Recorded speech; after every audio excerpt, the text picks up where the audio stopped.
Sir नमस्ते. नमस्ते. नाव आणि पत्ता सांगा सर. अनिल अण्णासाहेब चव्हाण, मालगाव तालुका मिरज, जिल्हा सांगली. आपली जी सर द्राक्षाची व्हरायटी कोणती हो? बाबानगर थॉम्सन. एक नाही. बागेचं वय किती हो? पीक तिसरं आणि वय 4 एक नाही. तसं बघायला गेलं तर हे खोड अतिशय त्या वयाच्या मानानं खोड बारीक आहे नाही. तर ह्या वर्षी जर बघायला गेलो तर अगदी भरगच माल लागलेला आहे. एका वेळेला गाड्यांची संख्या किती हो? कमीत कमी 40-50 आहेत.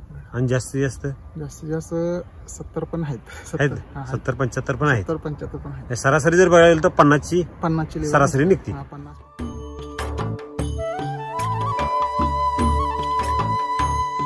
तर दरवर्षी असा माल लागतो का हो? नाही, ह्या वर्षीच लागलाय. गेल्या वर्षी काय नव्हतं. म्हणजे अक्षरशः तुम्हाला सांगायचं म्हणजे की लोक हे कशाला म्हणून बाग लावलं, ह्यात काय येतंय असं म्हणत होती. छाटणी केल्यावर बाग लागण केलं, ह्यात काय म्हणून लावलंय. तर माझी एक जिद्द म्हणून मी हे केलं आणि महेश सरांचं म्हणजे त्यांनाच मी भेटलो. त्यांच्या मार्फत मी सगळं हे चालू केलं. ते मला ह्यात चांगलाच गुण आला आणि फरक पण पडला त्यात. म्हणजे त्यांनी जे औषध सांगितल्यात किंवा ते डोस सांगितले ते मी पद्धतशीर सगळं व्यवस्थित सगळं तुम्ही करत गेलो. मी एक माझ्या मनानं मी एक्स्ट्रा एक डोस त्यांनी सांगितलं त्या पद्धतीने घातलो. मला म्हणजे चांगलं म्हणजे वाटलं. बरी वाटली. पानं हिरवं, तुम्हाला सांगतो घराची साईज किंवा असं पान असं हातात पानात धरलं तर असं एकदम असं चुरगाळलं तरी पण पान सप्पय होत. आता बघा तुम्ही किती चुरगाळ त्याला एकदम चुरगाळ आणि हाय असं होते. आणि हाय असं स्प्रिंग बसवले घ्यायला स्प्रिंग असं वाटतंय आहे की नाही. म्हणजे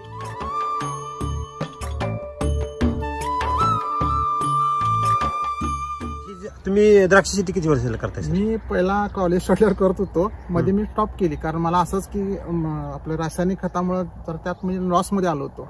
तर मला ते द्राक्ष शेती लॉस मध्ये गेली होती. म्हणजे कर्ज वगैरे भरपूर झालं होतं. द्राक्ष बागेमुळे झालं. बरेच शेतकरी म्हणतात की द्राक्ष बाग लावली की सोबतता येते. खरं आमचं जरा रान तालीच असल्यामुळे ह्याच्यामुळे मला जरा 2-3दा फ्लॉवरिंग मध्ये प्लॉट सापडले होते माझ्या.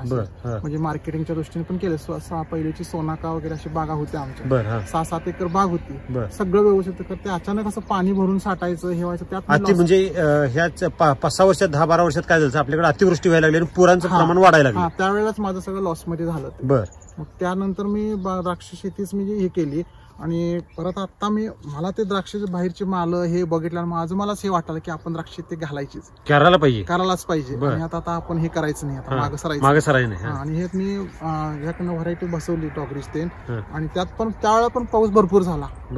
रोपं सगळी गेली होती आणि मी दुसरी आणून घातली आणि बसवली. त्याला आणलं वर आणि त्यातली आणि पहिला क्राफ्टिंग वगैरे केलं. क्राफ्टिंग केल्यानंतर पण त्यावेळेला पण पाऊस असाच झाला आणि त्यावेळेला पण त्यातली निम्मी आले. निम्म्यापेक्षा म्हणजे एक चतुर्थांशच हे झाली त्यात रोप लागू झाली. आणि 12-75% मरून गेली होती. आणि त्याला व्यवस्थित करून आणि बसवून मी नवीन म्हणजे नर्सरी पण तयार आणून बसवली त्यात.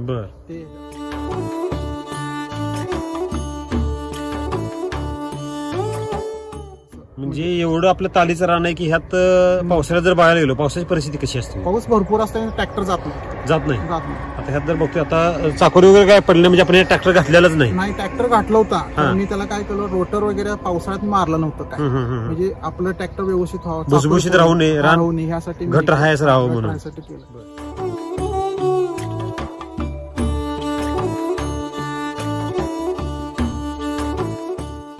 आपण सॉइलची टेक्नॉलॉजी ह्या बागेला कधीपासून वापरली आणि काय काय रिझल्ट आले? उन्हाळ्यापासून वापरलंय मी ह्या वर्षी. गेल्या वर्षी उन्हाळ्यात मला व्हिडिओवर बघितलं होतं मी. म्हणजे युट्यूबवर बघून त्या म्हणजे महेश पाटील कुपवाडचे त्यांच्याकडे बघितलं. त्यानंतर मी एकदा त्यांच्या जाऊन भेट घेतली. भेट घेऊन त्यांनी असं नवीन बाग आहे माझी, एक झाड त्यांना फोटो दाखवला. ते काय जरा अपंग असल्यामुळे शकत नव्हतं. दाखवला तुम्ही हे वापरून बघा. त्यानंतर बघा मी ते वापरल्यानंतर 4-5 दिवसात मला ते लगेच म्हणजे सॉइल सोडल्यामुळे शेंड वगैरे उचलली, ते पानावर काळुकी आली, सगळं माझं मला जाणवलं. मग त्यानंतर मी ती झाडं तेवढी वर घरून घेतली. नंतर ती छाटणी त्यांनी घेतली. मग गेल्या वर्षी त्याचा माल लागला. तर माल असं काय कुठतर घड त्यात मी पण म्हणजे पूर्ण ताकदीने ते वापरलं नव्हतं. सॉइलच्या टेक्नॉलॉजी पूर्ण 100% वापरली. शंका म्हणजे हे होती, हे नवीन आलंय, हे आलंय असं वाटत होतं. तरी पण मी त्यांना माझे धाडस करून आज मी वापरली. वापरल्यानंतर ते सॉइल चार्जर त्यांनी 2-3 औषध दिली, ते पण फवारायची पण दिली. मग ते केल्यानंतर मग ते चांगलंच वाटलं. मग ह्या वर्षी मी हे केलं. नंतर मग महेश सरांची मला आपलं मालगावातच आहेत हे म्हणलं. माझा एक अरुण गुळवे म्हणून माझा मित्र आहे, ते त्यांचे ते मित्र त्यांनी मला सांगितलं आपल्या तिथं. मग तेवढ्या लांब मी ह्यांच्याशी संपर्क साधून ह्यांच्या घरी जाऊन बोलून मग सगळं मी चालू केलं. तिथून पुढे अगदी खरड चटणीपासून सगळं शेड्यूल सगळं चालू केलं. म्हणजे ऑक्टोबर चटणीपासून माझी यांची भेट झाली. त्यावेळेपासून मी सगळं त्यांनी सांगितले RNP, SSMP, हे कृषी अमृत, मग सॉइल चार्जर, आपलं ते खाली म्हणजे इन्स्टंट चार्जर, हे सगळे मला त्यांनी सांगितलं. त्या पद्धतीने मी सगळे डोस हे केले, सगळे बेसल डोस पण दिले.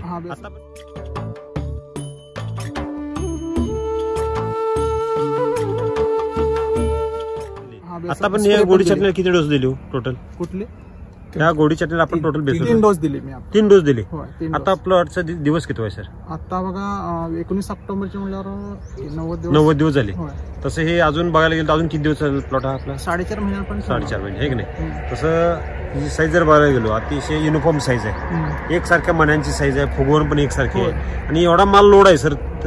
आता हे प्लॉट बघायला गेला आता पाणी उतरायला लागले, उतरले पूर्ण आहे की नाही? उतरले. त्यावेळेला मम्मी पिके यांचं प्रमाण जास्त असतं. काहीच नाही आमच्या प्लॉट मध्ये, काहीच नाही आहे की नाही?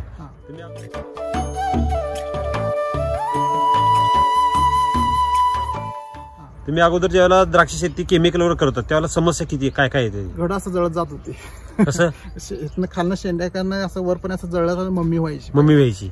बर. सुकायची ती? सुकायची सगळी. का बरं मम्मी होती याचा अभ्यास केला? मला पण तेवढं म्हणजे हे नव्हतं. कोण काय पाहिजे ते सांगायचे, सगळं करत होतो. सगळे प्रयोग करायचे. करायचं. त्याचं काय हे व्हायचं नाही. एवढे घड लांबी जर जास्त ठेवली की नाही, घड इथं पण जळून जायचे. मग त्याने माणसं लावून कातरून घ्यायचं, हे करायचं होतं. मग ते खर्च वाढायचा का कमी व्हायचा? खर्च वाढायचा. उत्पादन कमी. मग त्यावेळेला तुम्ही किती वर्षानंतर द्राक्ष बाग काढली? मी लगेच काढूनच टाकली. ते म्हणजे पाणी लागलं, ह्यात नुकसान जरा व्हायला लागलं. म्हणजे एकदा फ्लॉवरिंग मध्ये पूर्ण प्लॉटच गेला. दावण्या बिवण्या येऊन त्यावेळेला म्हणजे पाऊस 2007, 8 साली 9 साली असं त्यावेळेला मला चांगलंच आठवत होतं. बरोबर. म्हणजे त्यावेळेला काढलीच मी, बागच काढली. 12 तर पूर्णच काढून टाकली सगळीच. 6 एकर सगळी काढली. द्राक्ष बागेमध्ये तुम्ही किती वर्ष शेती केली त्यावेळेला द्राक्ष शेती? त्यावेळेला बघा मी चांगलं 7-8 वर्ष शेती केली.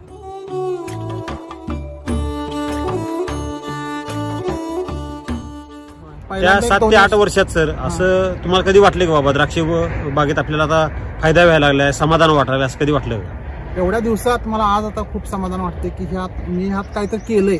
मला आता म्हणजे ह्यात मी सक्सेसफुल होतोय हे मला चांगली गॅरंटी वाटते. आता तुम्हाला कॉन्फिडन्स आला. सॉइल हे सगळं श्रेय सॉइल चार्जरला आहे की नाही? जर सॉइल चार्जर टेक्नॉलॉजी जर हे प्रोडक्ट आपण ह्या वर्षी वापरलं नसतं काय परिस्थिती झाली असते? परिस्थिती बाकीच्यांची आहे तशीच माझी पण झाली असती. मालच नसता बागेत, फ्लॉवरिंग मध्ये गेला असतं, दावण्या, करपा, बॅक्टेरिया हे सगळं आलं असतं. आता आपण रान पण काय बदललं नाही किंवा रान उचलून घेतले असं पण काय नाही आहे. असंच तालीचं जर रान आहे ह्याच रानात आपण सक्सेस शेती केली. तर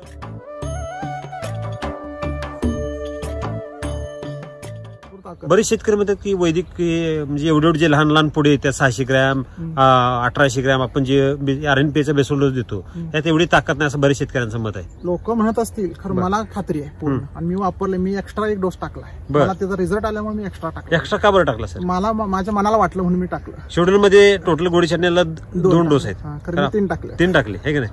कितव्या दिवशी दिले? एक 22व्या दिवशी, पहिला छटणीच्या अगोदर एक, छटणीच्या अगोदर एक दिला, 22व्या दिवशी एक दिला आणि त्यानंतर 48 दिवशी. बर. म्हणजे एवढा शॉर्ट दिला, म्हणजे त्याला पोषण जे दिले अतिशय पोट भरून दिलेलं आहे. पोट भरून दिले.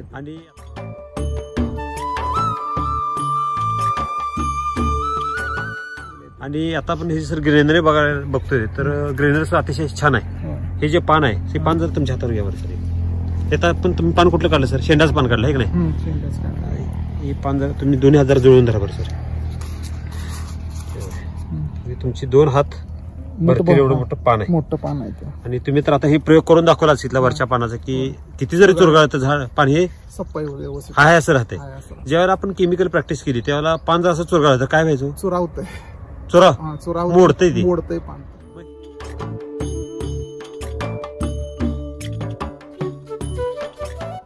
फवारे वगैरे काय वापरले? फवारे आपले औषधं काय आहेत तेच. आणि सॉइल चार्जरचे आपली टेक्नॉलॉजी काय तुमचं म्हणजे आहेत हे सरांनी सांगितलंय त्या पद्धतीने. फवारणीमध्ये काय दिलं त्यांना? फवारणीमध्ये पहिल्यांदा फ्रूट अँड क्रॉप गेले, नंतर बरोबर 29 दिवशी इस्टंट आणि फ्लॉवर चार्जर गेला, 34व्या दिवशी एकदा इन्स्टंट आणि फ्लॉवर चार्जर गेला, आणि यांचा कमी कमी 51 दिवशी इन्स्टंट आणि जीए गेला, नंतर एकदा साईज आणि इन्स्टंट गेला. म्हणजे यांना कमीत कमी 4 इन्स्टंटच दिले. बरं, जे काय स्प्रे दिले ते सगळे पोषणावर काम केलं सर आपण.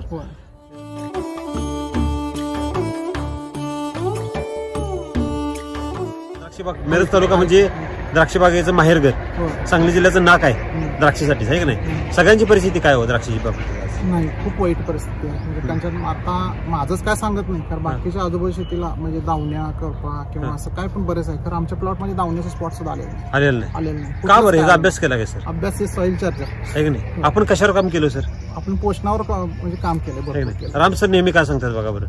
पोटाला पाहिजे माणसाच्या, म्हणजे माणूस जर सशक्त असला तर आजारीपणा येत नाही, येणार नाही, हे सर सांगतात. ते मी व्हिडिओ सारखं ऐकतोय राम सरांचं पण. बरं, मला पण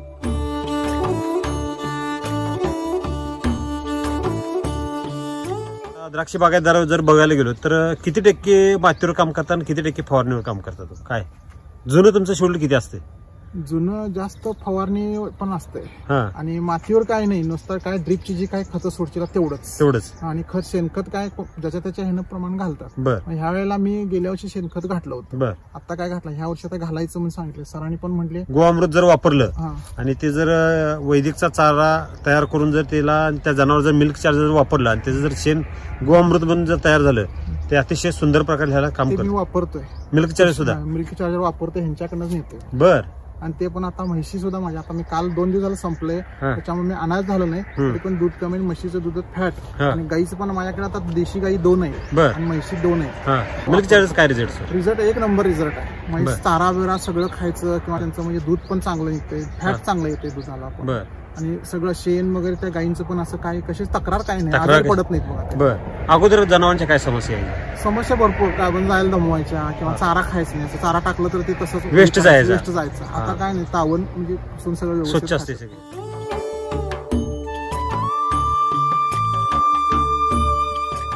आणि टोटल शेती किती म्हणला सर आपली? आता इथं 10 एकर आहे की. टोटल 10 एकर आहे. 2 जण भाऊ आम्ही. बरं, त्यातले काय काय पीक आहे सध्या? त्यात आता द्राक्षबाग आहे, गुलाब आहे, गुलाबाची फुलं आहेत, तिकडे बाकीची गहू शाळू हे सगळं असतं. म्हणजे बाकी सगळी जिरा आहे ते? जिरा आहेत पण. हे बागायत द्राक्ष आणि गुलाब. द्राक्ष. किती एकर क्षेत्राला आता सध्या वैदिकचा वापर चालू आहे? आता गुलाब आणि द्राक्षबागाला तेवढं वापरायचं. 2 एकरला.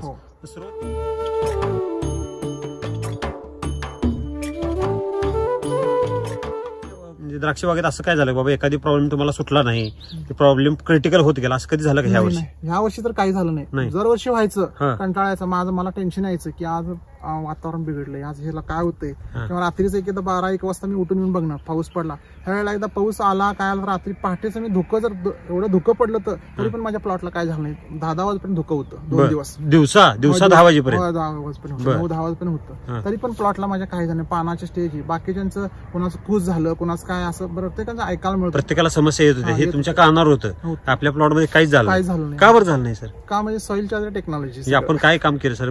झाडाला जे पोषण आहे ते अगदी प्राकृतिक पोषण दिलं.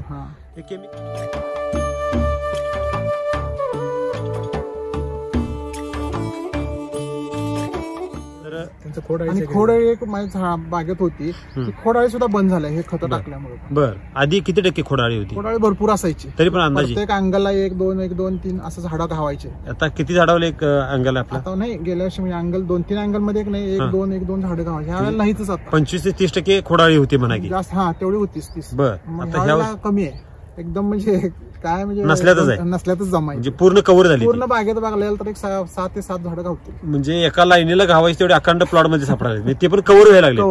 म्हणजे वैदिक मध्ये ताकद आहे, म्हणजे हे झाड स्ट्रॉंग करतं. आधी पहिल्यांदा माती, नंतर झाड, नंतर पीक. आता हे जे उत्पादन येणार आहे ते सगळं आता विषमुक्त येणार आहे सर. विषमुक्तच आहे.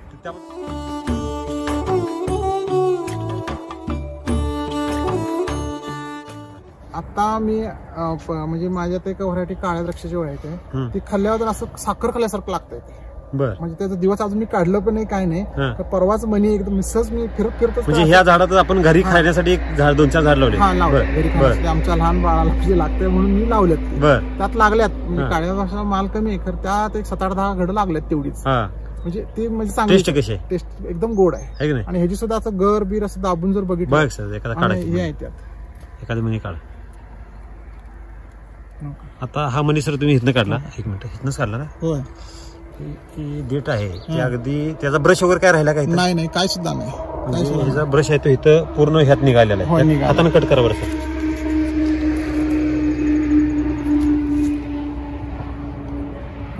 हा जो गर आहे आता ह्याचा आतला ब्रश तर ह्यात दिसतोय.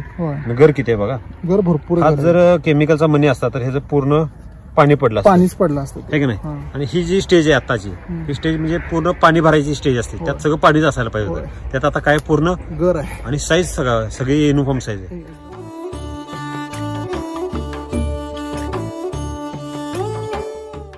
ज्यावेळेला सर ह्या प्लॉटची ज्यावेळेला आपण इस्रायलच्या टेक्नॉलॉजी वापरली नव्हती त्यावेळेला घडांची साईज काय असायची, मण्यांची साईज कशी असायची? घडाची साईज बारीक असायची आणि घड सारखे असे घड कूद जास्त प्रमाणात होत होतं त्यावेळेला. मग आता काहीच नाही. आता सगळं आता हे घड जर असं एकदम झेलला तर काय सुद्धा होत नाही. असं मनी स्ट्रेचेबल असं एकदम बघा, हे असं झेललं तरी पण काय व्हायचं नाही काही. आता हा घड जरा उलटा करून दाखवा बरं मला. स्प्रिंग सारखं असं लवचिकता त्याला चांगली आहे. म्हणजे ह्याला जे आपण जे पोषण दिलं अगदी प्राकृतिक दिलं, म्हणजे ज्याला जे हवा आहे तेच दिले. बरेच शेतकरी म्हणतात की केमिकल शिवाय शेती होऊ शकत नाही. त्यांना काय संदेश द्याल सर तुम्ही? केमिकल वापरूच नाही, माझं तर मत आहे. केमिकल वापरल्याने विषमुक्तच खायचं आणि आपल्या लहान बाळा म्हणा घरात सगळ्यांना आपण विशेष खाल्ल्यासारखं आहे. हे वापरायला एक नंबर आहे की नाही? आरोग्य चांगलं, सगळं चांगलं, जनावरांना सुद्धा सगळं चांगलं. चारा ह्यातला खाल्ला जनावर सुद्धा सशक्त होते. म्हणजे वैदिक त्यात गुणधर्म येतात त्या चाऱ्यामध्ये सुद्धा.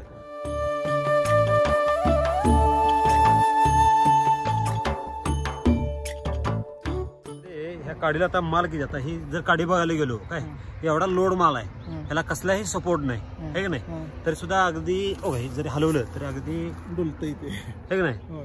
त्याला एकच काडी नाही सर, ही एकच काडी. एका काडीला घाड्यांची संख्या जर मला मोजून दाखवा सर. मोजून 1 2 3 4 5 6 7 आणि 8 आहेत. एका काडीला 8 घड आहेत. हे सर अगदी जुन्या बागेंना सुद्धा एवढा माल लोड लागत नाही. आणि जरी लागला तर तो टिकत नाही. घड सगळे एकदम व्यवस्थित एकसारखे आहेत. आणि ही जर मनी जर बघायला गेलो, मण्यांची संख्या सुद्धा अगदी कशी आहे, गोल एकदम. आणि घडांची साईज पण बघा बरं, होय चांगली एकसारखी. लांबी बघा बरं किती आहे नाही, अगदी युनिफॉर्म साईज आहे. त्यातला एक तर मनी कुठला मम्मी झालाय का सर? नाही काहीच नाही. हा एवढा लोड माल झाल्यानंतर सर ह्यातले बऱ्यापैकी घड कसे व्हायला पाहिजे होते? 2 घड चांगले आणि बाकी सगळे घड बाद व्हायला पाहिजे आहे की नाही. म्हणजे आपण एक म्हणतो उदाहरण देतो, मांजराला जर 10 पिल्ली झाली तर ते मांजर त्यातले किती ठेवते? 2 तिथे 3च ठेवते, बाकी सगळे स्वतः खाऊन टाकते. हे तसं केलं नाही तर एसटी वैदिकने काय केलं सर, सगळे पोषण सगळ्याला पोषण दिलं. कारण की आपण एक्स्ट्रा बेसल डोस दिलेला आहे. म्हणजे एक्स्ट्रा दिलेला कुठेही वाया जात नाही. हे अगदी सिद्ध झालेलं आहे.